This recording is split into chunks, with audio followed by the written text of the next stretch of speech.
My name's William Wombell. It's a strange name, but I've had it all my life.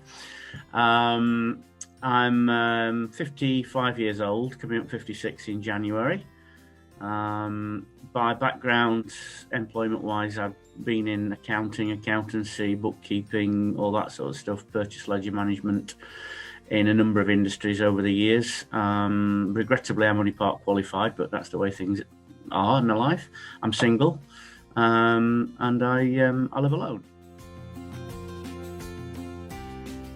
That basically I felt inclined to have to leave my employment with a company in Sheffield in June of last year for a number of reasons, mostly attributable to the illness that I have and have had, and that I'm trying to recover from, which was a very, very deep clinical depression.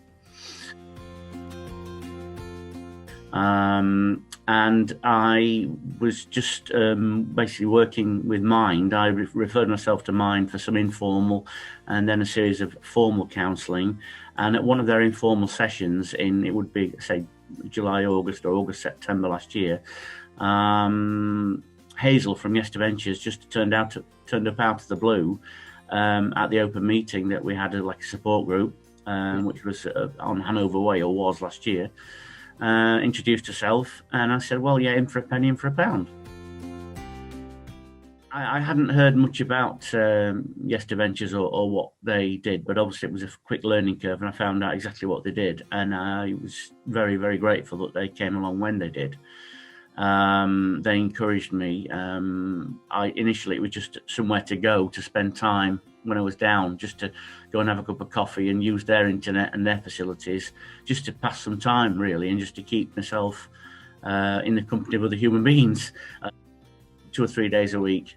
And then that led to them giving me opportunity to do a distance learning course, which I enjoyed doing. It was just administration, finance and administration, fairly basic, I think equivalent to an O-level qualification, something of that nature. And I did that over I think it was 3 or 4 months, from sort of November, December, January, or something like that.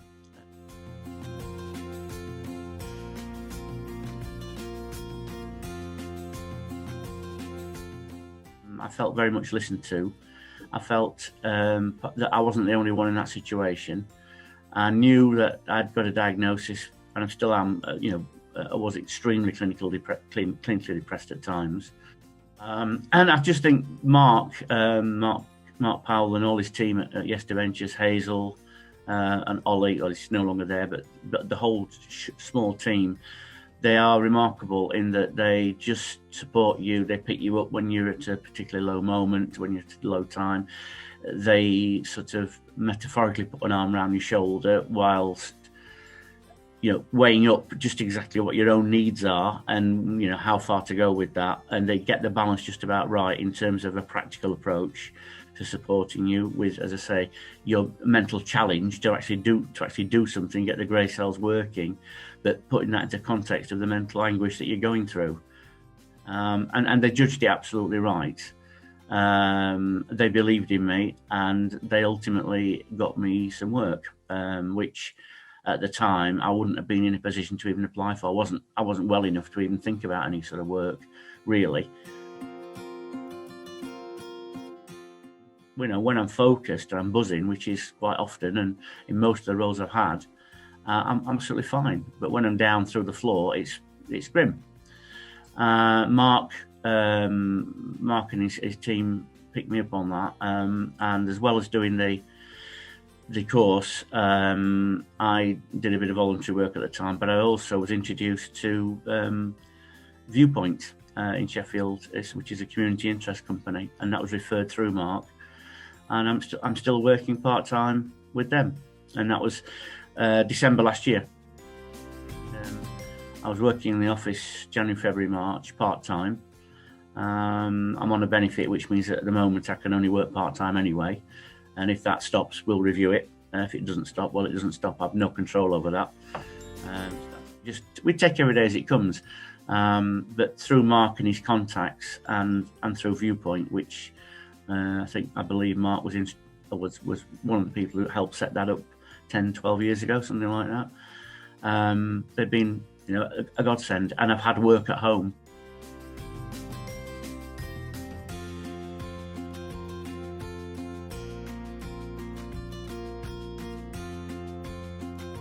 I was convinced that I wasn't fit to apply for any work at all. I would just crumble in an interview. I would just totally crumble. And I'm holding my nerve here now, even though there's no pressure on this. I'm just holding my nerve and trying to be, very level.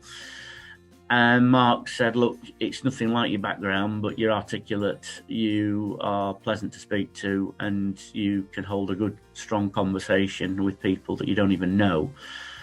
Let's try you off with Viewpoint, which was as I say, initially it was telephone research, customer feedback, databases supplied by clients, and then working literally on the phone trying to contact them.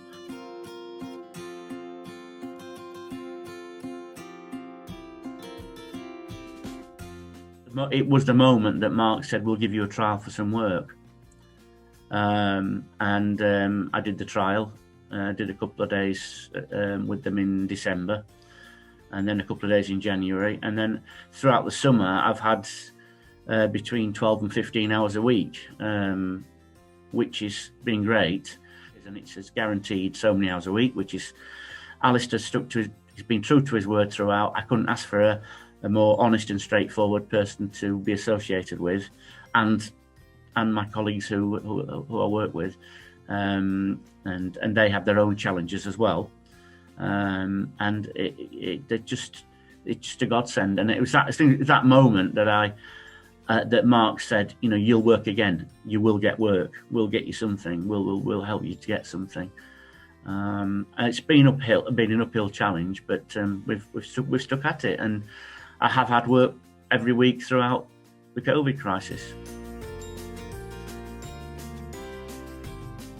Very grateful. I'm very lucky.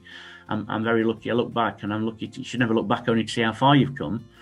But I'm lucky. I've got a roof over my head. I've got a loving family and friends, and I've got the dignity of some work, and work that I can do, work that I enjoy. And as I say, for that I can. I've got Mark and Alistair to thank for that. In a way, I feel blessed of having gone through all the pain I went through last year, because it's helped me substantially helped me deal with what we're going through this year. And as for the future, who knows? We just take every day as it comes. Been on a journey, a voyage of self-discovery, and of other people pointing out, stating the bleeding obvious to a degree. But when it's coming from other people that you've only had a relatively fleeting acquaintance with, relative to the rest of your life, when other people see that in you, and they see the good in you as well, and the positive in you, and the determination and the drive and the focus, as well as the bad stuff, when other people spell it out to you, it's very, very powerful, let me tell you.